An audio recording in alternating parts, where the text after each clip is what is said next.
May tatlong magkaibigan si Pedro, si Juan at si Santiago. Naligaw sila sa isang kagubatan at nahuli sila ng mga kanibal. Pinuno, kayo amin papatayin at kakainin, pero kayo bibigyan ng tsansa para makalaya. Kayo iikot at maghahanap ng prutas at magdadala ng 10 piraso nito at babalik sa akin.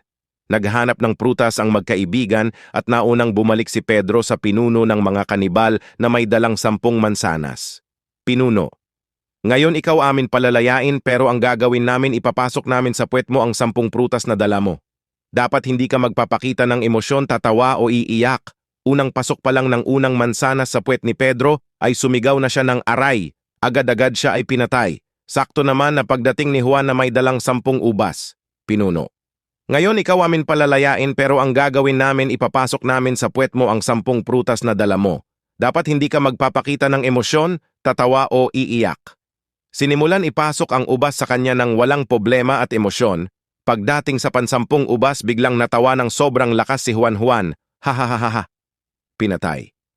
Nagkita si Pedro at Juan sa langit at tinanong ni Pedro si Juan, Pedro, pare isa na lang yung prutas na kailangan para makalaya ka. Buwisit ka, bakit ka natawa?